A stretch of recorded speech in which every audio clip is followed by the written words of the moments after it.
રહ્યો ઘણી જગ્યાએ હજુ ડ્રેસ નહીં આવ્યો, કોઈએ પૂછવરાયું કે અમારા ડ્રેસ કેમ નહીં આવ્યા? જે ડ્રેસ આવ્યા એ ફાટેલા તૂટેલા એવા આવ્યા છે. તો કોઈએ તમારા અધિકારીને એવું પૂછ્યું કે કેમ અમારા આવું નથી? બહેનોને તાકાત નથી. કેમ? ઘણા બહેનોના મનમાં એવું હોય છે કે આપણે એકલા કરીશું તો અમે અડધા થઈશું, પણ બધા સાથે રહીને કહીએ સાથે રહીને રહીએ ને તો બધું આપણે મળી શકે. એટલે આપણું યુનિયન આટલું સરસ છે, ટ્રેડ યુનિયન છે. બીજા રાજ્યોએ બહુ બધું એવું છે. મહારાષ્ટ્રમાં તો 35 નથી જોડાતા.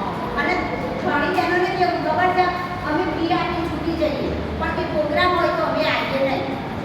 પૈસા ભેગા કરવાનું આ યુનિયન નથી. જો પૈસા ભેગા કરવા હોય તો બીજા ઘણા પૈસા આપણને વડે બધી સિસ્ટમ બદલી નાખે અને પછી આપણે ફરિયાદ કરીએ કે અમે રોજ બોલાવો, આટલો ટાઈમ કામ કરાવો, પણ તમે ભટકી ગો તો અમારો જીઆર આટલો છે, અમારે આ રીતે કામ કરવાનું, પણ તમારો રિલેશન સાથે નિમણૂક થઈ ગઈ ત્યારે ફક્ત 25 રૂપિયા મળતા.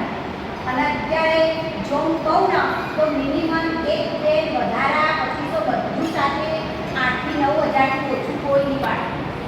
થોડું યુઝલી થતું હશે તોય તમે ગણતરી મારો તો તમને ખબર પડે.